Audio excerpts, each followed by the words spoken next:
या प्रॉब्लेमकडे JN1च्या त्या बाबतीत मी सजग आहेच, जसे की माझे सगळे प्रॅक्टिशनर बंधूसुद्धा आहेत.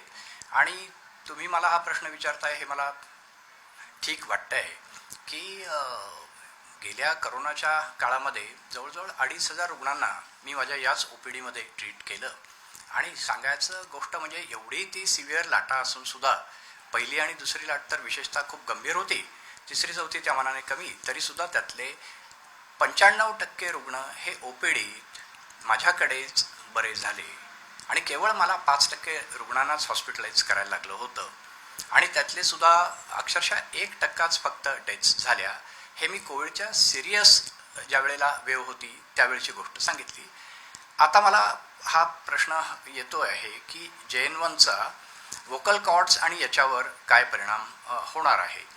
आता हा जो रिपोर्ट आहे हे आयसोलेटेड रिपोर्ट्स असतात आणि या रिपोर्टमुळे मुळात डॉक्टरांनी जरी त्याची दखल घेतली तरी पेशंट्सनी आणि सामान्य जनतेने मात्र भिण्याचं काहीही कारण नाही. ज्याप्रमाणे हा विषाणू आपल्या शरीरात एंट्री करतो आणि आपल्या इम्युन सिस्टीमवर काही परिणाम करतो, ती कमी करतो. त्यामुळे मुळात जरी आपल्याला इम्युनिटी असली तरीसुद्धा आपण एक लक्षात घ्या की आपण इन्फेक्ट होऊ शकतो. त्यामुळे इन्फेक्शनचं प्रिव्हेन्शन करणं हे अत्यंत जरूर आहे, ज्यासाठी हा मास्क उपयोगी आहे. आणि आत्तासुद्धा मी तो फक्त बोलण्यापुरताच रिमूव्ह केला आहे. हा मास्क माझंही संरक्षण करेल आणि तुमचंही करेल. त्या मास्क वापरण्याचं मात्र अक्षरशः स्वतःपुरती सक्ती म्हणून करा, असंही माझं त्या बाबतीत सांगणं आहे.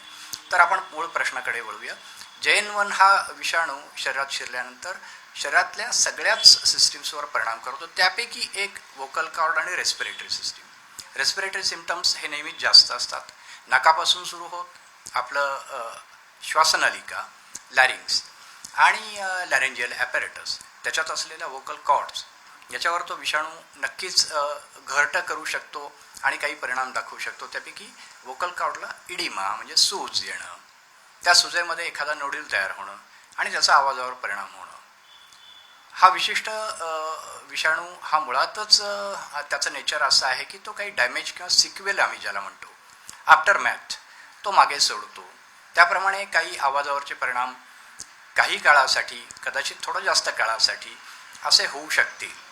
अर्थात याला अजून शास्त्रीय आधार काही ट्रायल्सच्या आणि काही स्टडीजचा आवश्यक आहे. तोवर आपण फार या बाबतीत टोकाचं मत मांडू शकत नाही, पण आपण सावध राहणं जरूर आहे. म्हणून पुन्हा एकदा माझं मत आहे की या विषाणूच्या आत्ताच्या आगमनामुळे JN1 हा लक्षात घ्या, विषाणू करोनाचा, कोविडचा हा नवीन अवतार आहे. सौम्य आहे, घाबरून जाण्याचं कारण नाही, काळजी करण्याचं कारण नाही, पण काळजी घेण्याचं मात्र कारण आहे. आणि काळजी घेताना परत पुन्हा एकदा मी पुनरुच्चार त्याचाच करीन की आपण हा मास्क वापरणं हे अत्यंत जरूर आहे. जो कोणी सस्पेक्टेड असेल त्याने स्वतःच मास्क वापरावा स्वतःच्या शिस्तीने, म्हणजे तो स्प्रेड करणार नाही. हाही त्यातला एक मुख्य भाग आहे. एवढंच. इफेक्ट वोकल कॉर्ड्सवर होतोय. खरंच याची दखल जर घेतली किंवा गंभीरता बघितली तर वोकल कॉर्ड जाऊ शकतात का आणि नागरिकांनी काय काळजी घ्यावी? हां, JN1चा शिरकाव झालेला आहे जगामध्ये. सिंगापूर आणि अन्यत्र ठिकाणी त्याचा फैलाव पण आहे. भारतात सुद्धा शिरकाव झालेला आहे सिलेक्टेड ठिकाणी, हे सर्व आपण जाणतोच. तरी पण घाबरून जाऊ नये. JN1चा जरी अटॅक रेस्पिरेटरी सिस्टीमवर असला तो इतर कोविडच्या आणि याच्या संसर्गासारखाच आहे. तो काही फार वेगळा रोग आहे असं नाही. आपल्याला या रोगाची ओळख आणि इम्युनिटी पूर्वीपासूनच व्हॅक्सिनद्वारे आणि आपण घेतलेल्या काळजीमुळे आहेच.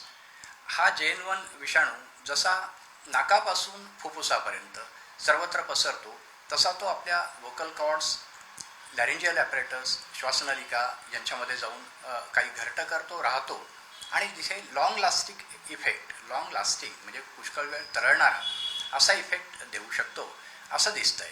तरी पण त्याने आवाजातील बदल आणि चेंजेस असले तरी ते काही काळच राहतील. जे गायक आणि इतर फ्रॅटर्निटी आहेत त्यांना त्याचा इफेक्ट खूपच जाणवेल. सामान्यतः आपल्या सगळ्यांना फार मोठा परिणाम त्याचा होईल दीर्घकाळासाठी असं वैयक्तिक मला माझ्या अनुभवातून वाटत नाही. आणि नागरिकांनी या बाबतीत सजग राहायलाच पाहिजे. हा जो देश विदेशातील प्रत्येक घडामोडींचे लाईव्ह अपडेट मिळवण्यासाठी आता साम टीव्हीच्या सर्व सोशल मीडिया प्लॅटफॉर्मला लाईक, फॉलो आणि सबस्क्राईब करा.